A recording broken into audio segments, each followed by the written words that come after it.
안녕하세요. 생각의 차이 수능 대표 영어 강사 김도환입니다. 이제 공부법 특강의 3차 시로 들어왔어요. 여태까지는 이제 학습과 개발의 일반론에 대해서 얘기했었다라면은 오늘은 좀 더 수능에 대한 상세한 이야기를 해드릴 것 같아요. 그래서 오늘 제가 준비한 이야기가 제법 많아요. 근데 이제 뭐랄까 시중에 떠돌아다니는 그리고 되게 두루뭉술한 그런 이야기가 아니라 조금 더 구체적으로 여러분들이 공부 방향성을 잡는데 수능과 관련해서 좀 더 유의미한 아이들로 상세하게 채워놨습니다. 아이들이 저한테 많이 질문도 하기도 하고요. 실제로 뭐 상담을 하다가 나온 유의미한 결과물들을 위주로 공유를 해드릴까 해요. 시작해 보도록 할게요. 일단 첫 번째로 아이들이 종종 물어봐요. 1등급은 재능이냐고.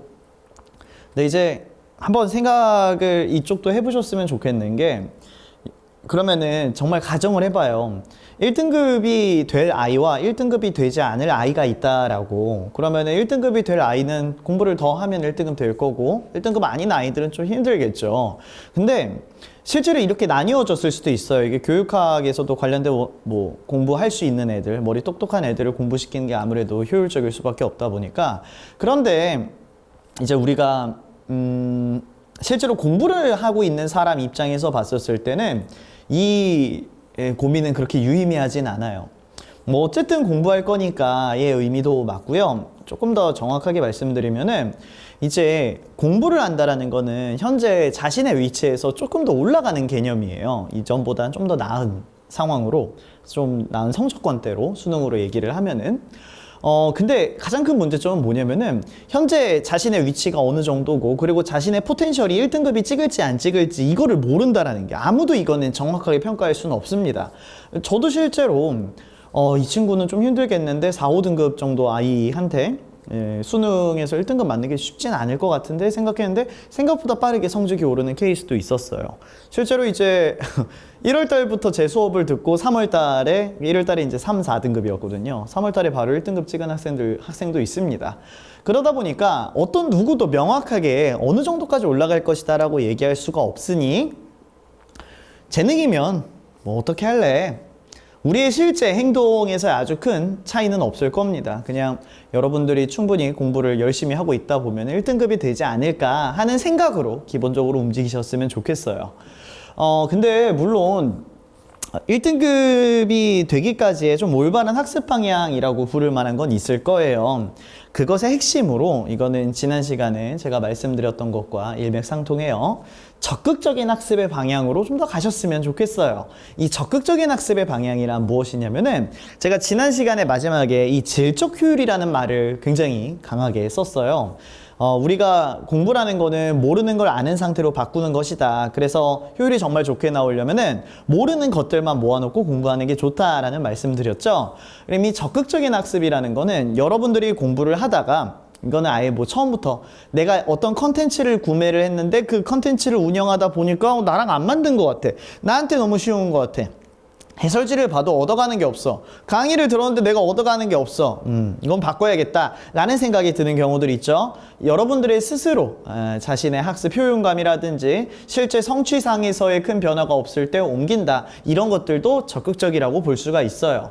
그리고 실제 문제를 풀고 나서 내가 그냥 아는 것 같은데 이거는 큰 문제가 없어 보이는데 패스, 그러다가 조금 걸렸다, 이거 시간이 많이 걸렸네, 이거 어떡하지? 와 같이 본인의 이 시간상의 측면이라든지 아니면은 문제 정확도, 푸는 정확도의 측면이라든지 좀 강하게 반응을 해서 그런 지점들을 더 많이 파고들고 하는 것을 이제 적극적인 학습이라고 불러요. 요거는 제 교육관하고도 관련이 있는데, 저는 이제 그 강의를 할 때 학생들이, 그리고 저도 그랬어요.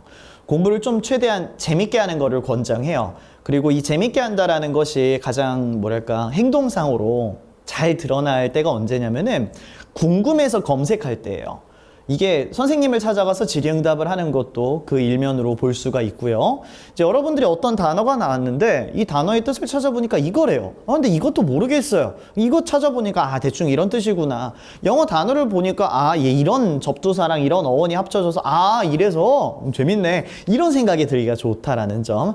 그래서 적극적인 학습을 하게 될 경우 여러분들이 좀 모르는 것에 좀 강하게 반응해서 찾으러 다니고, 그럼 장기적으로도 여러분들이 좀 더 행복하게 공부를 운영할 수 있을 거예요. 그래서 이제 1등급은 재능이냐? 무슨 상관이 있어요. 다만 여러분들이 이제 1등급으로 나아갈 때 좀 더 좋은 방향, 큰 방향으로 얘기했을 때는 적극적으로 공부를 하는 게 좋다. 그래서 이게 사실 그것보다 더 중요해요. 하루에 4시간 공부하는 사람이랑 하루에 8시간 공부하는 사람이 당연히 8시간이 조금 더 잘하고 있을 거라고 생각하겠죠. 그런데 4시간을 압축적으로 본인이 좀 약한 부분만 집중적으로 공부한 사람, 8시간 동안 그냥 똑같은 문제, 좀 자신의 쉬운 문제 풀면서 기분 좋아했던 사람, 둘 중에 누가 더 좋냐? 아마 4시간일 거예요. 그런 것들을 설명해 주는 것에 있어서 이 적극적 학습이 아마 큰 축을 담당하지 않을까 싶어요. 자, 이제 두 번째 이야기로 넘어가서 수능은 기술 시험이다. 기술 시험이 뭐냐? 뭔가 쓴다. 이런 의미의 기술이 아니고요. 약간 좀 전문직 시험 같은 개념이다라고 저는 생각하고 있어요. 이게 무슨 소리지? 요거는 이제 재수생들 아니면은 재학생들 분들 중에서는 좀 공부를 하다가 잠시 쉬었던 분들이 공감할 사항인데, 수능 관련된 공부는 공부를 하다가 좀 어느 정도 긴 시간을 쉬게 되면은 성적이 팍 떨어지게 돼요. 단적인 예시로 여러분들이 요거는 좀 공감할 수 있을 것 같아. 수원, 수투하고선 선택 과목을 공부하죠, 수학에서. 그래서 수원 끝내고 수투 끝내고 선택 과목을 가요. 그러고 나서 이제 모의고사 문제를 풀려고 하는데 수원이 걸려 있어요. 그러니까 학습상에서 연속성이 좀 떨어졌을 때 바로 성적에서 또는 여러분 문제풀이 퍼포먼스에서 떨어짐을 보입니다. 그러다 보니까 이거는 약간 전문적으로 계속해서 하던 사고 방향이나 행동 방향들이 반영되는 시험이 아닐까 하는 생각에서 저는 이제 수능은 기술 시험이다라고 보고 있어요. 조금 더 깊이 들어가면은 이제 여러분들이 내신을 공부할 때랑 수능을 공부할 때랑 조금 다른 지점이 있을 거예요. 이건 지난 시간에도 언급을 했었던 건데, 내신에서는 조금 사고 흐름이 짧게 끊겨요. 그런데 수능이나 모의고사에서는 문제풀이 프로세스나 문제 푸는 전체 시간이라든지 뭐 국어나 영어 또는 국어나 영어가 가장 크겠네요. 이제 문제를 풀 때 사고 과정 자체가 조금 더 사고 흐름이 깁니다. 그리고 좀 더 복잡하기도 하고요. 뭔가 이 지문의 내용을 이해하고 그리고 문제에서 요구하는 바에 딱 맞추고 하는 과정들이 내신과는 조금 다를 거예요. 그래서 수능만이 특수하게 요구하는 사고 과정이 있다. 그래서 기술 시험이다. 그래서 여러분들이 수능 학습을 할 때 일종의 좀 패턴을 학습한다라고 보시면 좋을 텐데, 여러분들이 공감 갈 만한 예시로 이제 수투에서 이 미적분 얘기가 나오잖아요. 그리고 미적분 문제인 걸 여러분들이 알아차렸어요. 그럼 바로 어떻게 해요? 미분부터 갈기고 보지 않아요? 미분 먼저 하고선 그러면서 변수 조금씩 알아차리고 하면서 문제를 풀 거예요.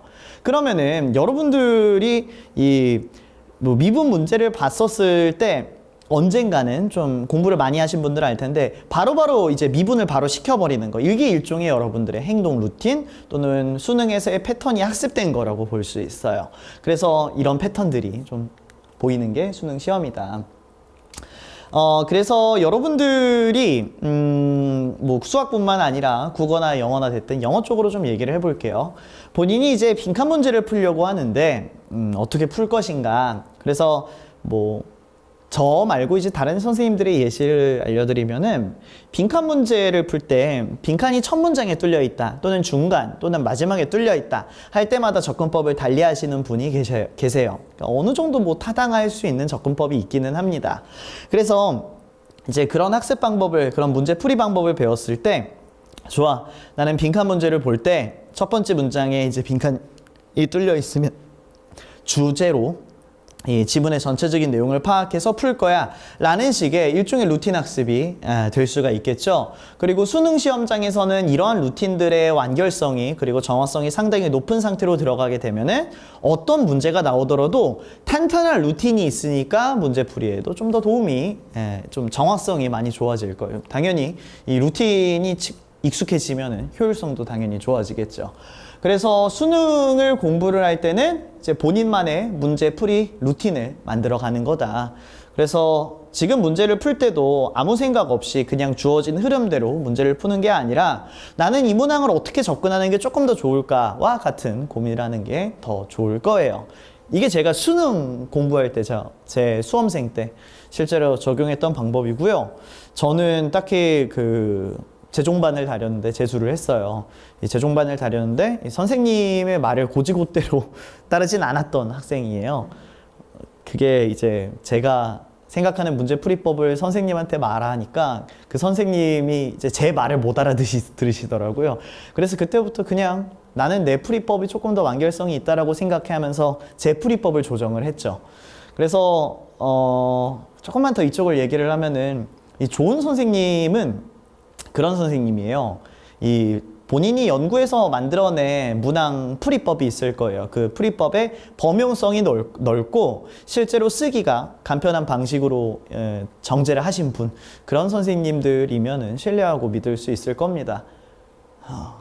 만약에 그렇지 않다라면은 혼자서 풀이법을 고민하는 것도 좋은 방향 중에 하나다. 이건 제가 실제로 했었던 거라서 거짓말은 못 하겠더라고요. 제가 뭐 꼭 제 수업 들으세요 이런 얘기는 저는 못 하겠어요.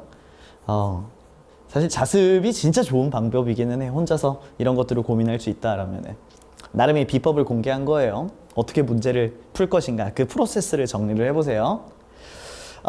그리고 이제 요 수능 시험에서는 우리가 아까 전에 말씀드렸듯이 휴식을 하게 되면은 좀 어느 정도 긴 시간을 휴식을 하게 되면은 성적이 바로 떨어지게 돼요. 그래서 그리고 또 하나 우리가 수능을 장기간으로 대비를 해야 되잖아요. 재수생들은 1년, 재학생들은 짧게는 3개월, 길게는 9개월 정도로 준비를 하게 돼요. 그래서 장기간의 학습 중에 흐름이 끊기기가 쉬운데 가장 큰 여러분들의 1년의 공부에 있어서 원칙처럼 세워두셔야 할 게 최소치의 학습이라도 꾸준히 하는 게 좋다. 그리고 그 꾸준히 하는 것에 여러분들의 루틴이 녹여 있으면 좋다라는 거. 자, 그리고 이제 제가 상담을 할 때 수업에서도 종종 들려와요. 하루에 영어 공부 얼마만큼 해야 되냐. 그리고 학생들도 이걸 보고 있는 여러분들도 아마 좀 궁금해하실 수 있는 사항일 거라고 보는데 지금 입시에서는 영어가 아주 큰 영향력을 행사하고 있진 않아요. 근데 그렇다고 해서 영어 공부를 안 해도 된다라는 건 아니에요. 정말 적어도 3등급이 떠야 되고요. 좀 2점을 얻을 수 있는 게 2등급이에요. 근데 이제 타 과목에 비해서는 현재 등급을 얻기가 비교적 쉬운 영역이거든요. 절대평가로 있다 보니까. 그래서 여러분들이 적어도 2등급은 맞고요. 1등급은 특정 학교에서는 굉장히 강하게 요구하는 경우들이 있어요. 예를 들어 뭐 경희대나 연세대 같은 경우는. 그래서 근데 이제 그런 특수한 케이스들을 제외하고는 통상 2등급만 맞아도 되기 때문에 먼저 타 과목의 성적을 올리는 게 좀 더 중요해요. 그래서 국어, 수학, 탐구의 시간을 최대한 많이 확보하시고요. 좀 이제 국어, 수학, 탐구에서 필수적으로 들어야 하는 시간, 예를 들어 이거는 제가 재수생들 컨설팅 해줄 때 해주는 건데 국어를 하루에 3시간, 수학은 하루에 5시간에서 6시간, 탐구는 2시간, 1시간 반에서 2시간 정도, 그리고 영어는 1시간 반, 2시간까지 가도 괜찮아요. 이렇게 짜주는데 이거는 하루 공부 시간을 12시간에서 13시간으로 확보를 했었을 때의 이야기고요. 재학생 여러분들은 이 정도의 시간을 확보하는 게 불가능해요. 그래서 통상 1대 2대 1대 1, 국어, 수학, 영어, 탐구 1대 2대 1대 1 요 비율을 한번 생각해 보시면 좋고 국어를 조금 더 올려도 좋습니다. 1.5대 2대 1대 1 정도도 괜찮습니다. 근데 이제 영어 시간을 확보를 하려고 하다가 예를 들어 국어나 수학이나 탐구가 시간이 줄어들게 되는 거는 더 안 좋은 사태에 가까워요. 그래서 먼저 국어, 수학, 탐구를 배치하는 거를 권장합니다. 근데 그럼 이제 제가 국어, 수학, 탐구만 하게 되는 케이스 때문에 적어도 하루에 영어는 30분은 건드려주는 게 좋다라고 생각을 해요. 최소 학습량을 설정을 해야 되는데 이거는 수능은 기술시험이다라는 측면 외에도 국어랑 영어가 문해평가예요. 지문의 이 흐름을 잡을 수 있어야 되고 그걸 바탕으로 풀 수 있어야 돼요. 그러니까 문제풀이 흐름을 계속해서 유지하는 게 중요해요. 그래서 최소한으로 해야 되는 학습량은 반드시 설정을 해놓는 게 좋아요. 그리고 그게 제 최소치는 30분 정도라고 생각을 합니다. 그래서 하루 30분은 꾸준히 하시고요. 기회가 된다, 또 여유가 된다 하면은 1시간에서 2시간 사이로 설정을 하는 거를 권장해요. 뭐 예체능의 케이스에서는 더 많이 해도 괜찮겠죠. 자, 요거는 이제 제가 한번 다른 영상에서 소개해 드렸던 내용인데 수능에서 100점을 맞는 것, 그리고 지금 내가 100문제를 푼다라고 했었을 때의 의미에 대한 이야기였어요. 요 공부법 특강에서도 다룰 수 있는 부분이 있어서 좀 더 설명해 드리려고 해요. 이제 우리가 수능에서 100점을 맞으려고 한다, 만점 맞으려고 한다. 또 꼭 수능이 아니더라도 모든 시험에서 100점 맞으려고 한다라면은 이 두 조건만 맞추면 돼요. 첫 번째는 푼 문제를 맞춘다. 그리고 두 번째는 시간 내에 푼다. 이 조건이 충족되면은 무조건 100점이죠. 그러면 우리가 이제 공부를 할 때는 푼 문제를 맞춘다. 그러니까 맞춘다의 프로세스가 있어야 되고 시간 내에 푼다에 해당하는 프로세스가 있어야 될 거예요. 조금 말을 줄이기 위해서 각각을 정확성과 효율성으로 이야기를 해볼게요. 이 정확성과 효율성과 관련해서 한 가지 유의하셔야 될 게 이거 한번 생각해 보세요. 제한시간 1시간 내에 10문제를 풀어서 8문제를 틀린 사람이 있고요. 제한시간 1시간 내에 10문제가 나왔지만 8문제를 풀어서 8문제 다 맞춘 사람이 있어요. 그러니까 이 사람은 2개를 틀린 거죠. 2개를 못 풀었으니까. 자, 전자는 시간 내에 다 풀고 2개를 틀렸어요. 후자는 시간 내에 일부만 풀고 걔네들은 다 맞았어요. 점수는 똑같습니다. 그래서 시험의 입장에서 봤었을 때는 똑같은 사람이지만 학습자의 입장에서 바라보면은 후자가 조금 더 유리해져요. 왜 그러냐면은 전자는 2문제가 이제 정확성 때문에 나갔잖아요. 그러면은 다음번에 시험을 볼 때 다음 시험에서 정확성도 신경을 써야 될 거예요. 조금 더 꼼꼼하게 풀어야 될 거예요. 근데 그렇게 되면은 시간이 다시 늘어나게 됩니다. 그래서 1문제, 2문제를 못 건들게 될 수도 있어요. 시간도 줄여야 되는데 더 꼼꼼하게 풀어야 돼. 이 딜레마에 빠지게 돼요. 그런데 후자의 학생 같은 경우에는 8문제를 풀었는데 다 맞았잖아요. 그럼 남은 과제는 뭐냐? 2문제를 시간을 조금 더 다른 문항에서 만들어가지고 오면 될 거예요. 그래서 이 후자의 학생은 어떻게 하면 시간을 줄일 수 있을까의 고민만 있으면 돼요. 정확성 자체는 어느 정도 유지가 되고 있는 상태니까. 그리고 이제 이 효율성을 올리는 방식은, 프로세스는 이렇게 잡으셔야 돼요. 첫 번째로 문제를 푸는 프로세스가 어느 정도 명확히 잡혀 있어야 돼요. 식을 전개한다라든지 지문을 읽는 논리 흐름을 잡는다라든지 일정한 방법론이 좀 신뢰할 만한. 그러고 나서 1부터 10까지의 프로세스가 있다라고 가정을 할게요. 여기서 속도를 올리는 방법은 2가지예요. 하나는 1에서 2, 2에서 3, 3에서 4, 4에서 5 이렇게 프로세스를 넘어가는 속도 있죠. 프로세스 전개 속도 자체를 올리는 방법이에요. 요거는 익숙함과 관련이 있어요. 그래서 여기 당연히 이렇게 같이, 그래서 전보다 조금 더 뭐 필기가 됐든 아니면 사고 흐름이 됐든 더 빨라지는 방향. 두 번째 방식은 1부터 10까지 프로세스가 있다고 했을 때 1에서 3, 5, 7, 9로 중간 과정들을 생략시키기 시작하는 거예요. 너무나 당연해서. 그래서 누군가는 수학에서 식을 전개할 때 마이너스를 오른쪽으로 옮기는 작업을 이 식을 하나로 쓰기도 합니다. 근데 그걸 스킵하고 암산으로 해서 넘어가기도 해요. 이렇게 프로세스 하나 삭제하면서 진행하는 거를 이제 그 후자에서 효율성을 프로세스 삭제하면서 올릴 수 있는 방안 중에 하나입니다. 그래서 프로세스 전반의 속도를 올리거나 프로세스 일부를 생략을 하거나 이런 식으로 잡히게 돼요. 근데 이게 되려면은 명확한 프로세스, 즉 정확성이 먼저 잡혀 있어야 돼요. 반드시 정확성을 잡고 효율성을 잡는 방향으로 가야 됩니다. 그래서 구체적인 공부 방법이나 이제 문제풀이에 적용하는 방법은 조금 이따가 말씀드리도록 할게요. 그래서 여러분들이 문제를 풀고 나서 이제 막 모담 노트를 정리하라고 또는 뭐 해설지 보고선 깨달아야 된다 뭐 이런 식의 얘기를 듣잖아요. 그 과정을 조금 더 원활하게 할 때는 이 두 가지 질문을 던지면 좋습니다. 자, 문제를 풀고 나서 반드시 틀린 것만 보는 건 아니고요. 시간이 조금 오래 걸렸거나 아니면 개념상에서 좀 상당히 중요한 개념이 나왔다. 뭐 평가원이 많이 나올 것 같은 뭐 내용을 다루고 있다와 같이 그런 경우도 다 학습을 하는 게 좋아요. 그리고 그때 문제를 풀고 나서 내가 이 문제를 꽤 정확하게 풀었는가, 어디 이상한 지점이 없는가, 내가 넘겨짚은 부분이 없는가 확인하시고요. 없다라고 하면은 더 빠르게 풀 수 있는가를 추가로 고민을 하셔야 돼요. 그래서 요것도 조금 뒤에 예시에서 상세하게 얘기를 할 텐데, 뭐 예를 들어서 여러분들이 하나의 지문이 있다라고 했을 때 지문을 이렇게 쭉 읽고 나서 오케이 하고서 문제를 풀었다라고 해볼게요. 그럼 이때 더 빠르게 푸는 방법은 생각해보니까 이쪽은 배경이야. 문제하고 직접적인 관련은 없어. 여기를 읽지 말아야 되고 이쪽 파트부터 세게 읽어야 돼. 그러면은 여기부터 읽었을 때 요거 잡고 요거 가지고 풀면 되겠네 와 같이 두 번째 길을 짜는 거예요. 그래서 재풀이는 선택이 아닌 필수다. 이 재풀이의 의미는 효율성의 의미가 굉장히 커요. 여러분들이 문항을 풀고 해설지를 보고 강의를 듣고 이 문항에 대해 상세히 알았어요.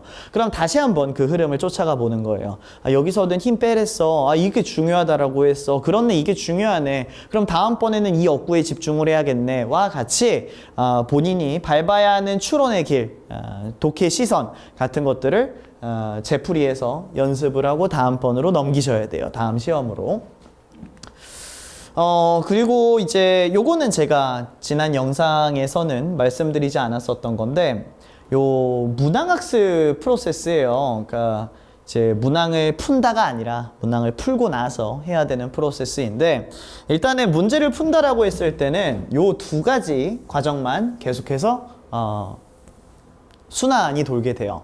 그래서 여러분들이 수학으로 치면은 발문을 이해하고 조건을 이해하고 어떤 문제인지 알겠다, 어떤 식으로 접근을 해야겠다 해서 쭉 식을 전개를 해서 마지막에 뭐 X값을 구합니다. 그런 식으로 추론이 일어나게 되고요.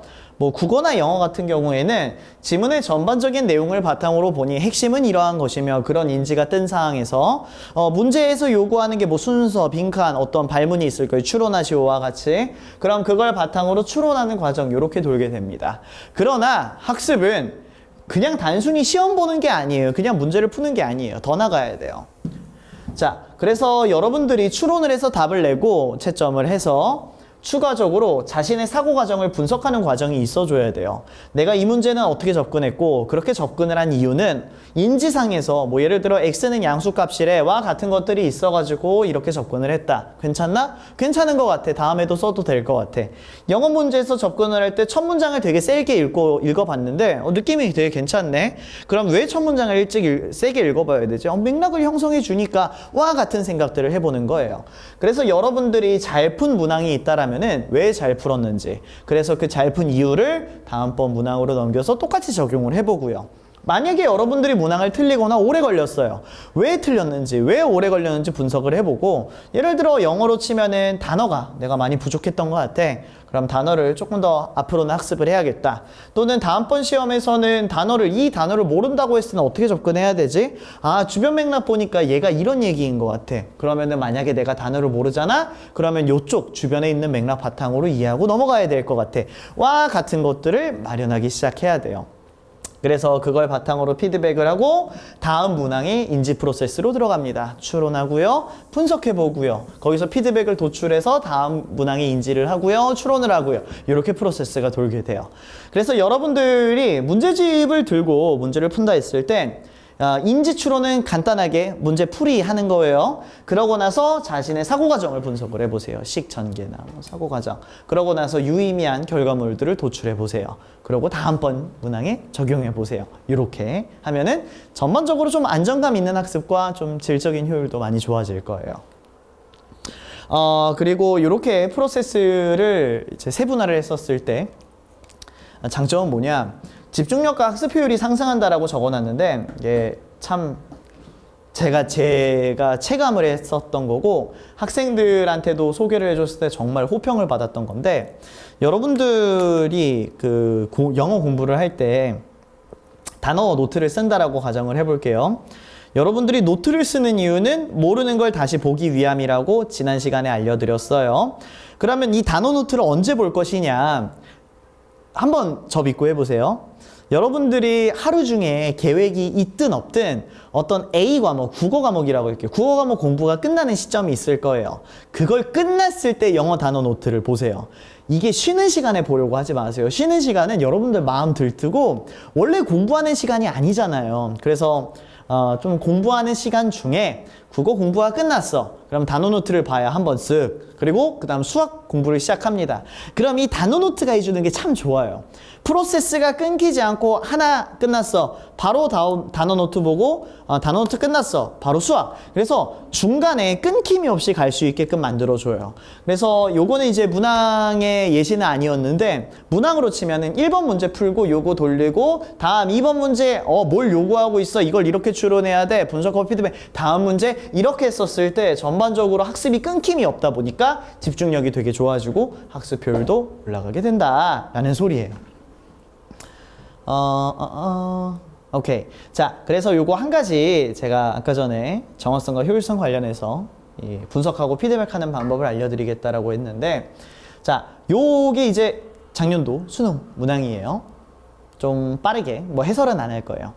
이 문항의 답이 The real product being sold is you라는 건데, 이 문항의 근거는 이렇게 파란색 표시가 된 지점들입니다.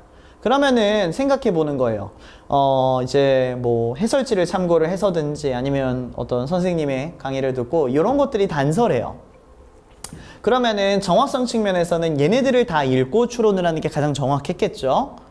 그러면 이걸 조금 더 빨리 푸는 방법은 뭐냐? 위쪽을 안 읽고 여기서부터 읽어버리는 거겠죠. 그런데 글을 읽을 때 위쪽을 날려버릴 수는 없고 중간에 요게 나타난 부분부터 바로 확 읽어버릴 수는 없다 보니까 내가 왜 여기서부터 읽어야 되지에 어떤 트리거가 있어야 될 거예요. 인지가 떠야 될 거예요. 좀 되게 무식하고 간략한 방법으로는 이 빈칸 앞에 벗이 있잖아요. 그럼 앞선 맥락이랑 단절될 가능성이 생겨버리죠. 그럼 요 뒤쪽 맥락을 바탕으로 추론하라는 건가 봐의 암시가 좀 될 수 있을 것 같아요. 근데 그러면 우리가 처음부터 눈으로 쑥쑥쑥쑥쑥 보면서 벗이 있다 이런 식으로 접근하는 게 타당한가? 실제로 그렇지 않은 경우가 있다 보니까 위험하고요. 여기서 한 가지만 더 첨언을 하면은 이게 이 문제에서 처음에 We are famously living in the era of attention economy 이런 문장으로 시작해요. 우리는 주의경제라는 시대에 살고 있대요. 그럼 우리가 살고 있는 이 상황들을 얘기를 하는 거죠. 그럼 우리가 살아가고 있는 것도 우리는 웬만하면 알 거란 말이에요. 그래서 듣기 쉬운 말, 이제 뭐 독자들한테 좀 친숙한 말을 먼저 던져준 거란 말이에요. 그럼 이런 말들은 일반적으로 글에서는 배경 처리가 되는 경우가 많아요. 그래서 이런 문장이 나왔다 보니까 전반부에는 배경 처리일 것 같은데 하면서 빠르게 훑는다가 된 다음에 벗이 나왔네? 이제 관습적 지혜. 그럼 지혜 찾으라는 건가 봐. If you can see who is paying for something that appear to be free. 공짜인 것처럼 보이는 거에 누가 돈을 내고 있는지 못 보고 있잖아? 그럼 뭐야? 그러면은 이제부터 필요한 정보는 누가 돈 내는지 모를 때 무슨 일이 발생하는가? 또는 지혜는 무엇인가를 위주로 잡으면 되겠죠. 그런데 위쪽 맥락에서는 그게 안 보였으니까 추론할 때는 확 바꿔버리고 전반부에서 힘을 빼는 방법은 친숙한 이야기, 배경 지식 같은 것들 들어올 때는 힘을 뺀다. 그러면은 우리가 이제 이렇게 효율적으로 읽으려면은 어떤 애들이 배경이 되고 어떤 애들이 친숙한 이야기며 어떤 애들은 안 읽어도 되는가에 대한 학습이 있어야겠죠. 그런 것들은 일단 제 수업에서는 하고 있고요. 유명한 인터넷 강사분들의 수업을 들었을 때도 그런 작업도 해주고 있어요. 그래서 제가 지난 시간에도 말씀을 드렸는데 이 국어랑 영어 같은 문해평가는 이론적인 판이 꼭 필요해요. 그래야지 이런 부분들도 이제 빠르게 처리할 수 있는 능력을 기를 수가 있다 보니까. 그래서 문학학습 프로세스에는 방금 전처럼 정확하게 풀었는가 근거를 잡고 그러면은 효율적으로 푼다라고 했을 때 저 근거들만 잡는 게 좋은데 어떻게 잡을 것인가 위쪽으로 어떻게 날릴 것인가 같은 고민이 있으면 좋다. 그래서 아까 전에 그 두 가지 질문 던지라고 한 거 있죠. 정확하게 풀었는가 빠르게 풀 수 있는가 그 과정을 보여드린 거예요. 자, 그리고 이제 수능에서는 여러분들도 아마 공감하실 거예요. 국어랑 영어 비슷하고요. 수학이랑 탐구 비슷합니다. 문제를 푸는 과정이. 그래서 수학하고 탐구를 개념평가라고 부르고 국어랑 영어를 문해평가라고 부르는데 학습자인 여러분들 입장에서 가장 중요한 건 뭐냐면은 이 100문제를 풀었을 때의 학습의 결과의 차이가 좀 커요. 봐봐요. 이거 여러분들도 공감을 하실 거예요. 여러분들이 미적분 1단원에 100문제를 풀었다라고 해볼게요. 그래서 여러분들이 100문제를 풀고 나서 그 1단원에 대한 학습이 잘 됐을까요? 좀 뭐랄까 배운 것들이 뭐 어떻게 문제 어떻게 풀어야겠다 이런 감들 올라오는 거 실제로 어느 정도 되기는 해요. 100문제 정도 풀었을 때는 문제의 패턴을 좀 알게 되거든요. 자, 그런데 국어랑 영어를 생각해봐요. 여러분들이 국어랑 영어에서 100문제를 풀었어요. 그러면은 좀 남게 되는 게 어떤 것들이 있을까요? 뭐 단어 좀 늘어날 수 있겠죠. 근데 그 미적분을 풀었을 때만큼 어떻게 풀어야겠다가 명확하게 보이지 않는다가 가장 큰 차이점이에요. 미적분 100문제 풀면 미분해야 된다는 걸 알아요. 그런데 영어에서 빈칸 문제 100문제를 푼다고 하더라도 글을 읽는 게 문제였고 어떤 애들은 단어를 모르고 어떤 애들은 해석이 안 되고 어떤 애들은 맥락을 못 잡겠고 어떤 애들은 추론이 너무 어렵고 이렇게 돼버린단 말이에요. 그래서 이 국어랑 영어 쪽은 그 종합적인 평가의 특성 때문에 100문제를 풀었을 때 직접적인 효과를 얻기가 어려워요. 그래서 이 국어랑 영어는 넓게 많은 문제를 푸는 게 아니라 깊게 학습을 해야 돼요. 조금 여담으로 국어랑 영어는 그 안에서 차이가 어떠냐면은 우리가 국어가 모국어잖아요. 그래서 단어나 문장 처리는 비교적 쉬운 편이에요. 그런데 또 문장 처리가 과학기술 굉장히 깊고 전문적인 영역에서는 힘들 수 있기는 한데 영어에 비하면 덜하죠. 해석에 대한 부담은 없으니까. 그리고 이제 국어랑 영어는 글의 길이에서 차이가 좀 있고요. 그러다 보니까 독해 전략도 조금 다르게 잡혀요. 국어는 많은 정보를 어떻게 효율적으로, 영어는 적은 양의 정보를 얼마나 좀 더 정확하게, 가깝게 잡히게 돼요.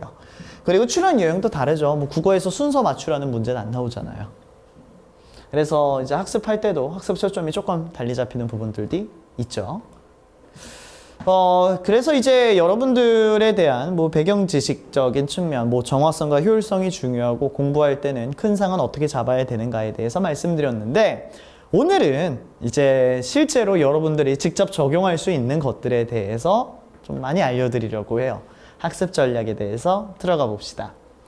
자, 우리는 공부를 할 때 크게 세 가지 요소들을 생각을 하게 돼요.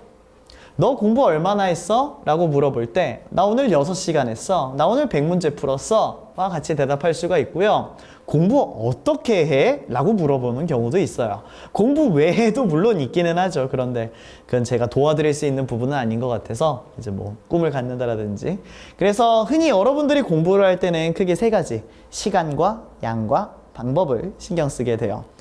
여러분들은 아마 대부분은 모르셨을 텐데 영어에서 스케줄러랑 플래너는 다른 개념이에요. 근데 이건 아마 공감하실 거예요. 자, 오늘 너의 스케줄이 어떻게 되니? 라고 물어보면은 몇 시에 학원이 있고요. 몇 시에 친구 만나기로 했어요. 이렇게 대답을 해요. 오늘 너의 플랜은 어떻게 되니? 오늘 저는 뭐 문제를 몇 문제를 풀 거고요. 친구들 만나서 뭐 놀방을 갈 거예요. 뭐 이런 식으로 실제 계획, 실제로 무엇을 할 것인가에 가까운 게 플랜이에요. 그래서 스케줄은 시간 개념, 플랜은 양의 개념이죠.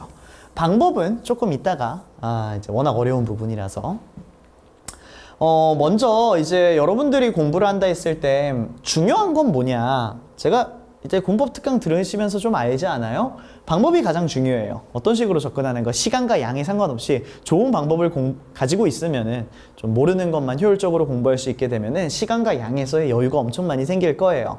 그런 다음에 양이 중요해요.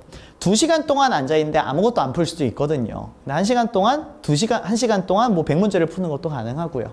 당연히 그 다음에 양이 중요하고 그 다음은 시간이 제일 안 중요합니다. 그래서 같은 시간을 해도 누군가는 양이 더 많고요. 같은 양을 해도 누군가는 더 잘 성장해 있어요. 그러다 보니까 방법이 가장 중요합니다. 시간이 가장 덜 중요하고요. 자, 그런데 난이도 측면, 여러분들이 이제 계획을 또는 전략을 세울 때는 방법을 세우는 게 가장 어려워요. 그리고 시간을 세우는 게 가장 쉽고요. 그냥 2시간 동안 공부 안 해도 괜찮아요. 책 펴놓고 앉아있으면 그걸 공부라고 부를 수가 있거든요. 그래서 계획의 난이도는 시간이 가장 낮고요. 그 다음 양, 그 다음 방법 순으로 점점 높아지게 됩니다. 그래서 일단 앉아서 책을 피는 것, 그리고 책을 피고 문제를 푸는 것, 시간에서 양으로, 양에서 방법으로 가는 방향으로 계획 짜는 법을 알려드립니다. 자, 먼저 이제 스케줄러, 시간 계획을 짤 때에 대한 이야기인데, 상당수의 학생들은 스케줄러를 짜지 않고 접근하는 경우가 많아요. 특히나 고3 학생들은 정말 많아요. 대다수의 학생들은 이제 그나마 계획을 한다라고 하는 대다수의 학생들은 플래너를 써요. 오늘 나는 마더텅, 수학 마더텅 어디까지 풀 거야, 어삼시사 어디까지 풀 거야, 국어 매산비 어디까지 할 거야, 뭐 이런 식으로 그래서 양을 적습니다. 근데 실제로 그 계획들이 제대로 이행되는 경우가 많진 않을 거예요. 왜 그러냐면은 우리가 시간의 틀이 없이 뭘 할지만 적고 있을 때 본인을 과대평가 또는 과소평가하는 경향이 짙어서 그래요. 그래서 가장 먼저 여러분들이 계획을 짜고자 할 때, 그리고 공부를 좀 내가 본격적으로 하고자 할 때는 시간을 먼저 확보하셔야 돼요. 월요일 기준 내가 공부할 수 있는, 자습할 수 있는 시간은 5시간이야. 화요일은 2시간이야. 수요일은 4시간이야. 이런 식으로 짜셔야 돼요. 자, 조금 더 상세하게 이제 이 스케줄러를 짜실 때는 주간 계획을 먼저 짜시는 거를 권장하는데, 왜 그러냐면은 여러분들이 하루하루 학원 스케줄 또는 뭐 부모님과의 일정, 친구들과의 관계 이런 것들 때문에 정확한 시간에 이제 매일매일의 변수들이 발생할 수가 있어요. 그래서 어제 여러분들이 5시간 공부했다라고 해서 내일도 5시간 공부할 수 있는 게 또 아니란 말이에요. 그래서 기본적으로 좀 넓은 틀에서 좀 더 여유롭게 월, 화, 수, 목, 금, 토의 공부 가능 시간을 도출을 해보시고, 그 안에서 국어는 언제, 수학은 언제, 이런 식으로 밸런스 있게 짜보시는 거를 권장합니다. 그리고 그래서 이제 왜 주간계획 짜라는 거냐? 변수 때문이에요. 하루하루는 계속해서 이 변수들이 개입을 하다 보니까 큰 틀에서 학원 시간은 이때고 내가 자습할 수 있는 시간이 이때고 이렇게 넓게 보는 거를 권장해서. 그리고 이제 처음에 스케줄러를 짜실 때 많이 힘들어요. 어떻게 짜시냐면은 고정 시간을 먼저 짜세요. 여러분들이 학교 가는 시간, 아니면 뭐 점심 저녁 먹는 시간, 학원 수업 시간 같은 거 먼저 짜시고요. 그 다음 필수 시간은 뭐냐? 이제 여러분들이 학원을 가게 되면은 숙제가 나갈 겁니다.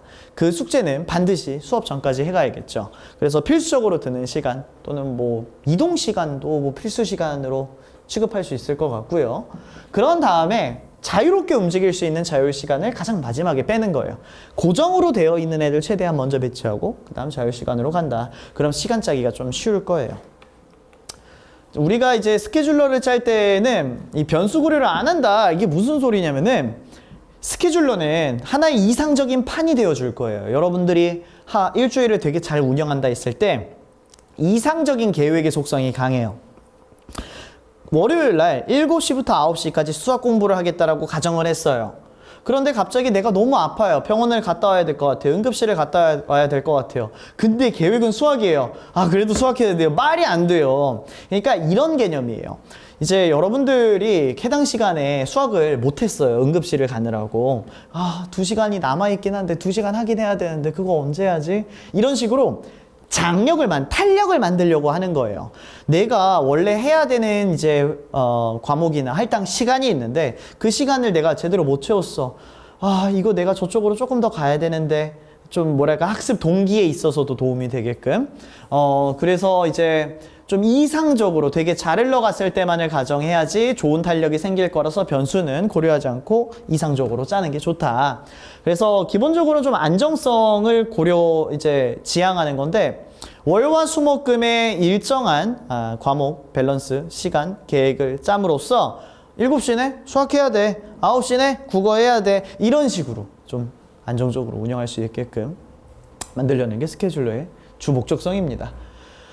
그리고 이제 밸런스를 잡는 것도 스케줄러가 큰 역할을 해주는데, 이게 일간으로 짜지 말아야 하는 이유 중에 하나예요. 오늘 내가 수학이 너무 급해서 수학을 많이 했어요. 다음날 되니까 수학이 재밌어요. 수학해요. 그 다음날 되니까 이거 흐름 탄 것 같은데 그냥 계속 해가지고 수학 진도를 끝내는 게 맞을 것 같아요. 다음날 됐어요. 갑자기 국어가 불안해져요. 국어를 해야겠어요. 그 다음날 되니까 국어가 안 끝났네요. 국어 더 해야겠어요. 이런 식으로 일주일이 지나고 봤을 때 특정 과목에 오버밸런스 되는 경우가 있어요. 그래서 스케줄러를 주간 계획으로 짬으로써 전체적인 밸런스도 잡아주는 게 좋을 겁니다. 그리고 이 모든 것들을 하고 난 다음에, 이 스케줄러를 잘 짜고 난 다음에 플래너가 유의미해지기 시작해요. 플래너는 이렇게 생각하시면 돼요. 스케줄러라는 큰 틀이 잘 짜여져 있고 그 안에 플래너의 양적 개념이 조금씩 들어가는, 그래서 틀을 잡아놓은 다음에 플래너로 살을 메운다 라고 생각하시면 될 거예요. 플래너는 기본적인 목적성은 일단 일간 계획, 하루하루 이제 뭘 할 것인지 운영하고, 유연성, 이제 좀 변수가 나타나도 오늘 이제 어떤 변수가 있어가지고 수학은 이만큼 못했네, 언젠가 해야겠다, 다음 이때 시간에 좀 많이 쳐야겠다와 같은 생각이 들 수 있게 유연하게 움직이는 거. 그리고 양적 효율, 또 이제 양적 효율인 제한 시간 내에 최대한 많은 양을 푸는 거죠. 그거를 증진하기 위한 도구로서 플래너 운영할 수 있어요. 요 일간 계획 관련해서는 제가 예전에 첫 번째 영상에서부터 말씀드렸던 건데, 플래너 테스트, 제가 오늘 3개를 계획을 했어요. 5개를 계획을 했어요. 그런데 실제로 한 건 3개밖에 안 돼요. 그럼 다음날 몇 개 짜야 되죠? 3개 짜야 되죠. 7개 짜봤자 어차피 3개밖에 못 하잖아요. 그래서 플래너는 가급적 현실적이어야 한다라는 말씀을 드렸는데, 그래서 이 플래너는 여러분들이 아무리 많은 양을 짜려고 하더라도 실제 이행량이 훨씬 더 중요합니다. 그래서 스케줄러가 짜여 있다라는 가정하에 이게 훨씬 더 현실성이 높아지는데, 오늘 하루 공부 시간을 3시간을 잡았어요. 그럼 그 안에 해당하는 플래너를 짤 수 있겠죠. 3시간이면은 뭐 국어, 수학, 영어 한 세트씩은 풀 수 있을 것 같은데요. 그래가지고 풀었는데 시간이 조금 모자랐네요. 저를 과대평가했나 봐요. 이런 식으로 자신을 조정하기가 훨씬 쉬워질 거예요. 그리고 플래너는 유연성이, 변수 반영이 조금 더 가능한 게, 우리가 일주일에 하나의 틀을 세워놓은 다음에 실제 운영할 때 생각보다 안 되네요, 또는 뭐 부모님이 저를 부르셨어요 와 같은 상황들이 있을 수 있잖아요. 그런 것들은 플래너를 통해서 조정을 한다. 그래서 여러분들이 이 스케줄러의 큰 틀에서 움직이지만 실제로 이제 하루하루 들어갔었을 때는 플래너에 따라서 조금 약간의 일탈 같은 것들은 할 수가 있다. 그리고 이제 플래너를 짜실 때는 어제보다 조금 더, 그러니까 5개를 계획했는데 3개밖에 못했어요. 그럼 다음날 3개를 계획하고, 어제도 3개 했는데 조금만 더 해야지 와 같이 추가로 기록을 하는 방향으로 짜는 거를 권장합니다. 그 플래너 관련해서 한 가지 더 얘기할 수 있는 거는, 이거는 그냥 자주 들리는 질문이어서, 플래너를 많이 짠다라고 해서 좋은 게 아니에요. 수능 전까지 반드시 끝내야 되는 거는 없어요. 반드시 끝내는 게 있다라고 했었을 땐 모두가 그걸 끝내려고 하고 있을 거예요. 근데 수능은 그렇게 움직이지 않아요. 자, 그리고 이제 방법론으로 들어갔을 때는 제가 지난 시간에 말씀드린 부분과 상당히 겹쳐요. 질적 효율. 질적 효율은 뭐였죠? 양적 효율은 시간 대비 많은 양이고요. 질적 효율은 양 대비 학습량, 내가 새롭게 알게 된 것들이 많은가. 그래서 이제 모르는 것에만 반응하면서 공부할 수 있는, 아까 전에 말씀드린 적극적 학습 같은 거, 모르는 것만 학습하는 거. 자, 오늘 말씀드릴 거의 핵심이에요. 집중하세요. 그리고 이거는 약간 영업 기밀 같은 거예요. 그리고 요거는 사실 거의 1등급 학생들한테만 많이 얘기해 주는 거예요. 그런데 그게 이제 그 등급의 특성 때문이기도 하고, 이걸 실제로 운영을 할 수 있는 학생들이 좀 성실해야 되거든요. 1등급이 이미 나올 수 있을 만큼. 한번 시도해 보는 걸 권장해요. 그 어떤 학습보다 효율이 좋아요, 이 학습이. 피드백 노트, 학습의 정점 시작할게요. 피드백 노트의 가장 큰 목적 중에 하나는 학습 지점을 만들겠다예요. 여러분들이 생각 없이 문제 풀고 채점하는 경우들 많죠. 그래서 학습 지점을 어떻게 만들고, 그리고 이 피드백 노트가 최종적인 형태로 만들려는 거는 수능 시험장에서 볼 자신만의 수능 노트예요. 단어장 들고 가는 거 무의미하겠죠? 개념 노트도 무의미해요. 그럼 수능에서 내가 가져가야 되는 노트는 뭐냐? 자, 여기에요. 요게 이제 진짜 중요한 건데 좀 뭐랄까 혁신적이에요. 이거는 제가 수험생 때 실제로 7월 달쯤인가 8월 달쯤인가 깨달았던 공부 방법이고 너무 늦게 깨달았다 생각이 들었어요. 이걸 진지게 했으면은 훨씬 효율적이었을 텐데. 봐봐요. 제 공부 책상을 묘사를 해드릴게요. 교재가 있고요. 그 과목과 관련된 노트가 있고요. 영어면 단어 노트, 구문 노트예요. 그리고 오른쪽에 옥스포드로 이렇게 찢어쓸 수 있는 노트를 항상 놨어요. 그리고 이 노트에 영어 선생님이 말씀하시는 것 중에 저한테 도움이 될 만한 거, 내가 몰랐던 거, 이렇게 풀 수 있겠다 그런 아이디어들 다 적어요. 한 줄씩. 그리고 영어 선생님이 꼭 영어 말만 하는 거 아니거든요. 국어 관련된 얘기도 할 때도 있고요. 입시 관련된 얘기할 때도 있어요. 다 적어요. 다음 시간이 돼요. 수학 시간이 돼요. 그것도 그 선생님이 말씀하신 거 다 적어요. 그게 일간 노트의 개념이에요. 본인이 공부하다가 자습하다가도 하는 거예요. 공부하다가 근데 이런 방법은 괜찮을 것 같은데 일단 기록해놔요. 나중에 시도를 해봐요. 바로 시도를 해봐요. 그때 느낀 점들을 써놔요. 그래서 일간 노트는 굉장히 무작위적으로 본인이 배웠다라고 생각하는 유의미하다고 생각하는 모든 것들을 기록을 해둡니다. 그러고 나서 주간 노트를 만듭니다.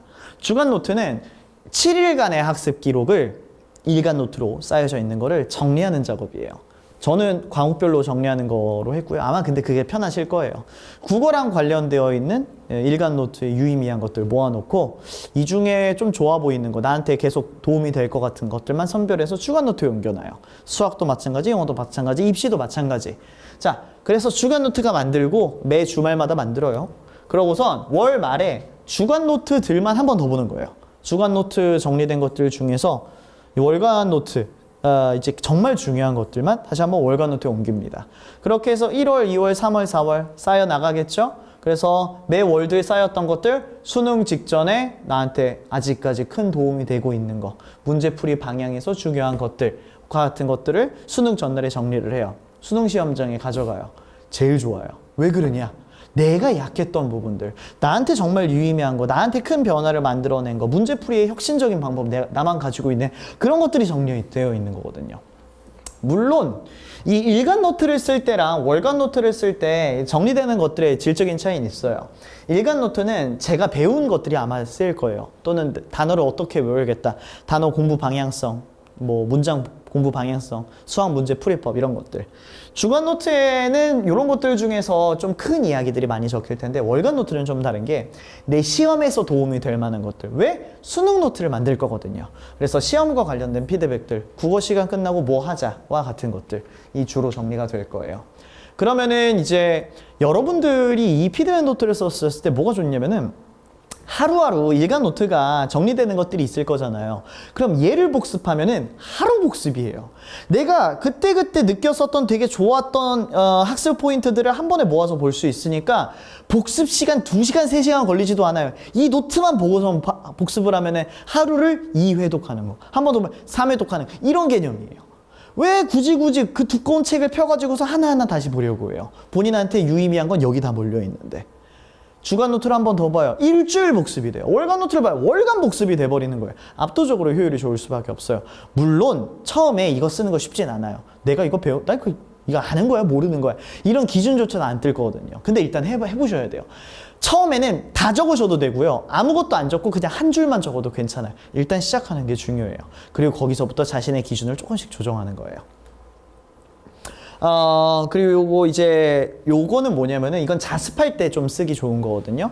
여러분들이 문제를 풀고 틀리거나 맞추거나 시간을 더 늘리고 싶을 때 이 프로세스를 생각하시면 조금 쉬워요. 첫 번째로 문제 인식을 합니다. 내가 시간이 오래 걸려. 내가 단어를 모르는 것 같아. 문제를 어쨌든 틀렸어. 원인 분석에 들어갑니다. 문제를 왜 틀렸지? 단어 몰랐던 것 같아. 또는 이 문장 해석이 안 되는데, 추론이 안 되는 것 같네. 나는 그냥 글을 못 이해한 것 같은데. 해결책을 도출합니다. 내가 이거 이해하려면 어떻게 해야 돼? 이게 단어 내가 모르는데 어떻게 해야 돼? 더 외워야지. 근데 모르면은 시험장에서 모르면 어떡해? 다른 맥락을 봐야지. 이런 식으로 해결책을 도출해서 요 해결책을 일간 노트나 피드백 노트에 모아놓기 시작합니다. 그럼 배운 거예요. 그 문항의 내용이 중요한 게 아니에요. 국어랑 영어에서. 내용이 중요한 게 아니라 문제를 풀고 나한테 유의미하고 다음번 시험에서 쓸 수 있는 거. 그 해결책. 걔네들을 모아야 돼요.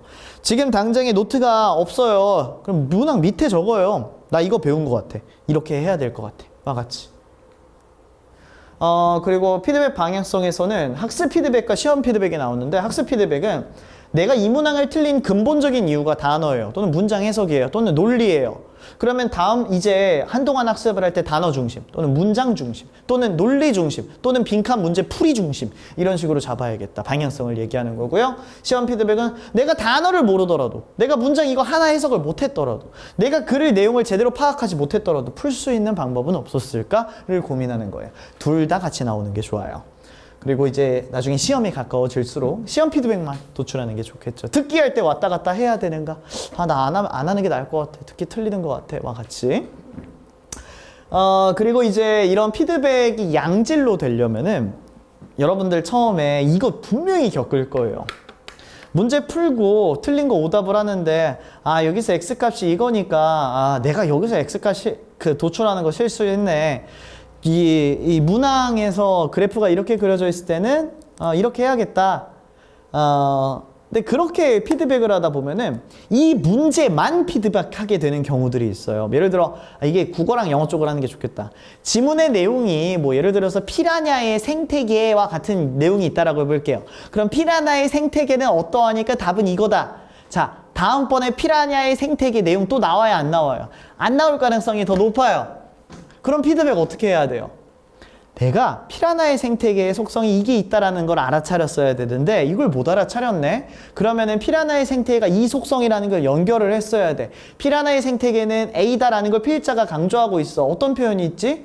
뭐 must, 뭐 should. 좀 쉬운 예시한 거예요. must나 should 같은 거 있으니까 그럼 must, should 같은 거 있을 때 좀 세게 반응해야겠다. 이렇게 하면은 must랑 should 같은 건 다시 나올 가능성이 높은 상태로 잡히잖아요. 뭐 however 있으면 however 뒷문장을 읽는다라든지 그런 애들을 일반화하기 시작해야 돼요. 피라냐의 생태계를 가져가시면 안 돼요. 무슨 말인지 이해가죠? 피드백은 일반화, 다음번에도 쓸 수 있을 만큼. 그리고 요것도 이제 기초 틀이 있어야지 피드백이 원활한데 이제 우리가 문제를 푸는 프로세스를 짰을 때 1부터 10까지 그래서 내가 이대로 프로세스대로 했는데 틀렸어요. 그러면은 본인이 고쳐야 되는 거는 문제를 고칠 수는 없으니까 프로세스를 고쳐야겠죠. 그래서 여러분들이 피드백을 되게 잘 하시려면은 나는 어떻게 문제를 풀고 있다가 명확히 있어줘야 돼요. 국어랑 영어가 이래서 수학과 탐구보다 수업 의존도가 높을 수밖에 없어요. 틀을 잡아줘야 되거든요. 우리는 어떻게 풀자라고. 그러고선 틀렸을 때 또는 더 빨리 풀려고 할 때 틀에서 어느 지점을 조정해야 되는가와 같은 것들을 고민해야 돼요. 그래서 반드시 기초 틀을 만들어 놓는 게 좋아요. 이 단적인 예시가 그거예요. 여러분들이 이거 남학생들이 좋아할 예시인데 여러분들이 FPS 게임에서 에임이 좋아지고 싶어요. 자꾸 빗 맞네요. 그럼 어떻게 해야 되냐면은 먼저 자신의 마우스 민감도 먼저 설정하시고요. 해보니까 에임이 더 많이 벗어나요. 그럼 마우스 민감도를 낮춰야겠죠. DPI를 좀 낮춰야겠죠. 아니면은 여학생들도 다 포함할 수 있는 게 뭐가 있을까? 그래요. 달리기로 할게요. 여러분들이 달리기 기록을 줄이고 싶어요. 지금 14초라고 해볼게요. 13초로 줄이고 싶어요. 그럼 어떻게 줄이냐? 죽어라 달린다. 이거는 앞에도 이미 시도를 해봤었던 거예요. 그럼 내 달리기 자세를 영상을 찍어봐요. 영상을 찍었을 때 다리 각도가 좀 안 좋은데? 다리를 좀 밀어줘야겠다. 그러면은 이게 피드백이 더 원활해진 이유가 뭐냐면은 본인의 기존 시도가 어떠했는가를 명확히 볼 수가 있어서요. 공부도 똑같아요. 본인이 지금 이 문제를 풀려고 할 때 어떻게 하려고 했는가를 먼저 남겨놔야 돼요. 그러고선 그 일부 요소들을 바꿔줘야 됩니다. 기초 틀이 그래서 중요해요. 자, 그래서 오늘 이야기해 드린 것은 솔직히 제 영업 기밀, 제 공부 비밀 같은 거예요. 피드백 노트랑 저 스케줄러 플래너 운영하는 방식 있죠?